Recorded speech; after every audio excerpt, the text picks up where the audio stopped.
क्या नेपाल बनेगा पहला हिंदू राष्ट्र? क्या भारत से पहले ही नेपाल बनने जा रहा है धरती का पहला हिंदू देश? नेपाल को हिंदू देश बनाने को लेकर अचानक से योगी आदित्यनाथ की चर्चा क्यों होने लगी है?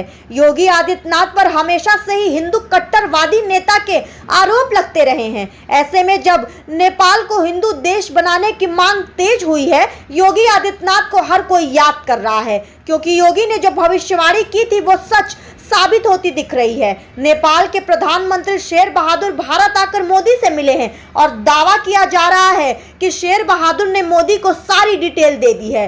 भारत का पड़ोसी देश नेपाल एक बार फिर से हिंदू देश बनने की तरफ निकल पड़ा है। ये तीखा सच है कि दुनिया में कई क्रिश्चियंस देश हैं, दर्जनों मुस्लिम देश हैं, लेकिन इस धरती में एक भी हिंदू देश नहीं है। आज से 14 साल पहले तक नेपाल एक हिंदू देश हुआ करता था, लेकिन 2008 में नेपाल एक हिंदू देश वाली पहचान हटा दी गई। आपको बता दें कि नेपाल में हिंदुओं की आबादी करीब 81% है और करीब 9% आबादी यहाँ पर नेपालियों की है। इसके साथ ही सिर्फ 4.39% मुस्लिम आबादी यहाँ पर है। नेपाल 2008 से पहले एक हिंदू देश हुआ करता था, लेकिन एक जन आंदोलन के बाद नेपाल में राजशाही खत्म हो गई, जिसके बाद नेपाल को धर्म निरपेक्ष देश बना दिया गया। अब करीब 14 साल के बाद नेपाल में एक बार फिर से जन आंदोलन शुरू हो गया है और अब ये मान लिया जा रहा है कि नेपाल को फिर से हिंदू देश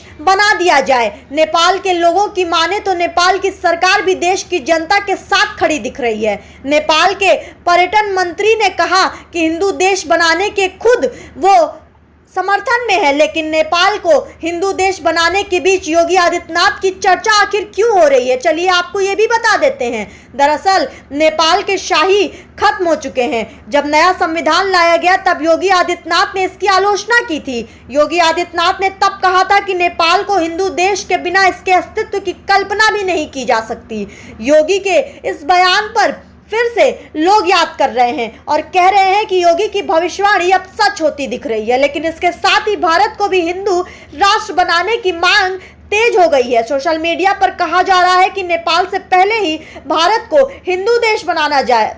नेपाल के प्रधानमंत्री शेर बहादुर 2 तारीख को अचानक से भारत पहुंचे और भारत के प्रधानमंत्री से मुलाकात की। इस दौरान कई मुद्दों पर बात हुई। इसके साथ ही यह भी दावा किया जा रहा है कि नेपाल के प्रधानमंत्री शेर बहादुर ने मोदी से हिंदू देश बनाने को लेकर भी गहन मंथन और चर्चा की है।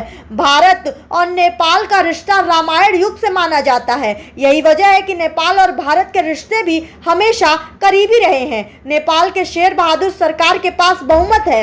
ऐसे में माना जा रहा है कि जल्द ही नेपाल एक बार फिर से हिंदू देश बन जाएगा। लेकिन अगर ऐसा होता है तो फिर मोदी सरकार पर भारत को हिंदू देश बनाने के लिए दबाव और ज्यादा बढ़ जाएगा, क्योंकि आरएसएस और बीजेपी के नेता ये दावा कर रहे हैं कि वैसे आपको क्या लगता है, क्या भारत को भी हिंदू देश बना देना चाहिए या फिर नहीं? अपना जवाब हमें कमेंट बॉक्स में दे सकते हैं आप। मैं हूं यशस्वी, आप देख रहे थे एनबी न्यूज़ गोरखपुर।